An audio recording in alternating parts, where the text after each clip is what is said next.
Attorney General Sally Yates gave some pretty damning testimony that the White House picked for National Security Advisor Michael Flynn lied to officials about his ties to Russia, and it put the U.S. in a potentially dangerous position.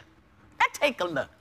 We felt like it was critical that we get this information to the White House because, in part because the Vice President was unknowingly making false statements to the public and because we believed that General Flynn was compromised with respect to the Russians. We believed that the Russians knew this, but that they likely had proof of this information. And that created a compromise situation, a situation where the National Security Advisor essentially could be blackmailed by the Russians. Now, speaking of blackmails,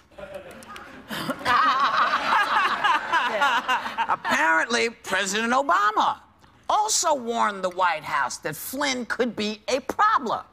So now, if 55 people are telling you there's a problem, why would you ignore all these red flags? This concerned me a lot because I remember at the time seeing Mike Pence go out there and put himself on the line and say that Mike Flynn was not talking about sanctions with Russia on those phone calls.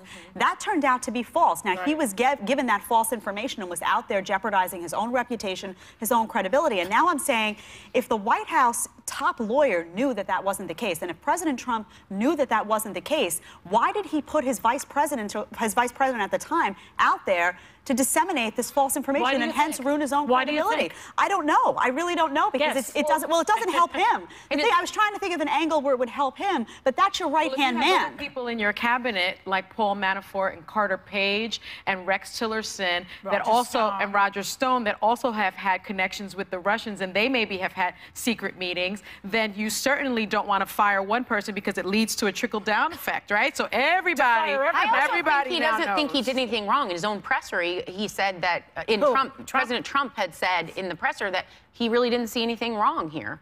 So, but he's a pathological liar. Yeah, but I also think anything he says. That might be the only thing he's ever told the truth about. That actually sounded kind of truthful, honestly. Really? Do you think Trump thinks he did anything? Well, he doesn't understand the law, I think. He has a fundamental misunderstanding of that. And what is surprising to me, and it shows that misunderstanding, is right before Sally Yates' testimony before the Senate Intelligence Committee, he tweets out a threat to her.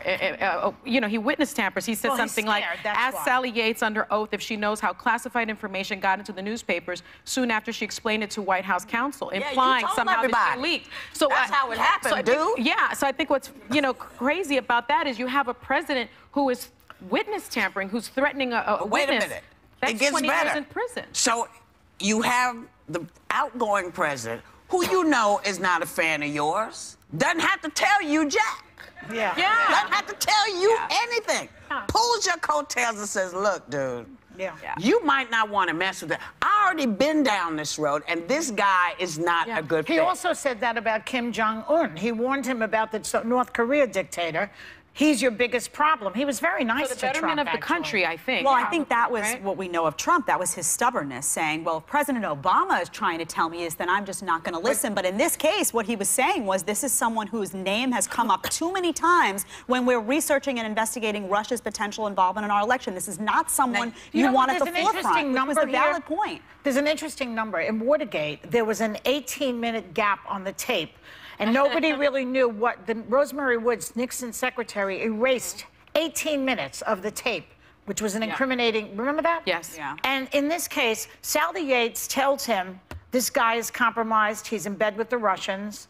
And they keep him for 18 days. I thought that was just an interesting... And longer if you calculate when President Obama warned him. And play that number. It's just on... I'm going to play that number. My mom says that all the time. Play the number in the lottery. All the time. My grandmother used to say that. That's your I'm just going to put this number. out because gambling outside of specific places is illegal. Yes. So we are not condoning gambling. No. We're just saying, should there be a number near you? That's the one to look. No, you don't want to look for a bookie. No. Actually, but so you have this whole thing. You have this whole thing. Someone is saying, fire, fire, fire. We're burning here. And they go, no, we're not.